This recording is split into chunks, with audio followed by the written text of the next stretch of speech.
1 Samuel chapter 22. David therefore departed thence, and escaped to the cave Adullam.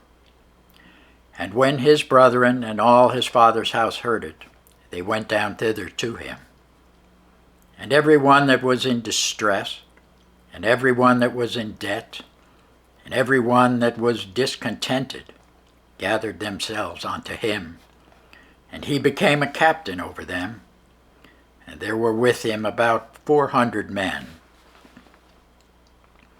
And David went thence to Mizpah of Moab, and he said unto the king of Moab, Let my father and my mother, I pray thee, come forth and be with you, till I know what God will do for me. And he brought them before the king of Moab, and they dwelt with him all the while that David was in the hold.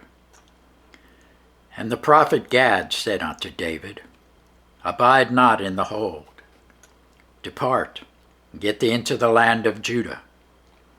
Then David departed and came into the forest of Hereth. When Saul heard that David was discovered, and the men that were with him, now Saul abode in Gibeah, under a tree in Ramah, having his spear in his hand, and all his servants were standing about him.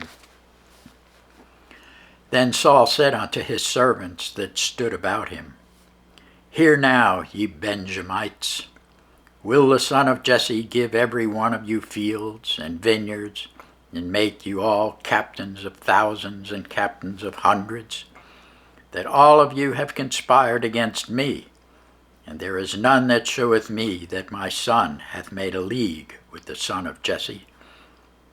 And there is none of you that is sorry for me, or showeth unto me that my son hath stirred up my servant against me, to lie in wait, as at this day. Then answered Doeg, the Edomite, which was set over the servants of Saul, and said, I saw the son of Jesse coming to Nob, to Ahimelech, the son of Ahitub, and he inquired of the Lord for him, gave him victuals, gave him the sword of Goliath the Philistine.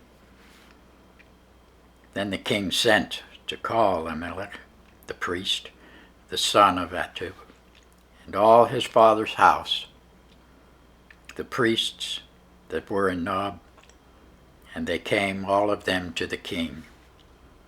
And Saul said, Hear now, thou son of Ahitub. And he answered, Here I am, my lord. And Saul said unto him, Why have ye conspired against me, thou and the son of Jesse, in that thou hast given him bread and a sword, and hast inquired of God for him, that he should rise against me to lie in wait, as at this day? Then Ahimelech answered the king and said, And who is so faithful among all thy servants as David, which is the king's son-in-law, and goeth at thy bidding, and is honorable in thine house? Did I then begin to inquire of God for him? Be it far from me.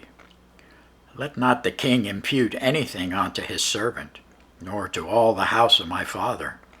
For thy servant knew nothing of all this, less or more. And the king said, Thou shalt surely die, Ahimelech, thou and all thy father's house.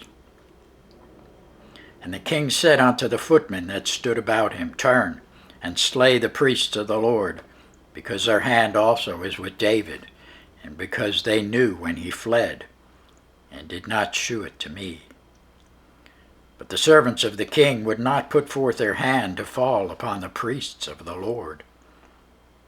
And the king said to Doeg, Turn thou and fall upon the priests. And Doeg the Edomite turned, and he fell upon the priests, and slew on that day 75 persons that did wear a linen ephod. And Nob, the city of the priests, smote he with the edge of the sword, both men and women, children and sucklings and oxen and asses and sheep, with the edge of the sword. And one of the sons of Amalek, the son of Atub, named Abiathar, escaped and fled after David. And Abiathar shewed David that Saul had slain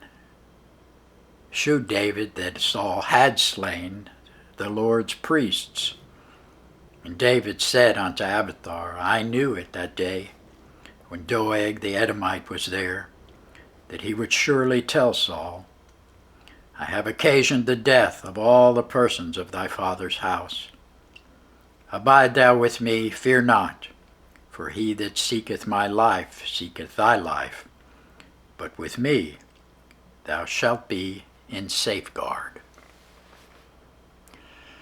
Thanks be to God for his word.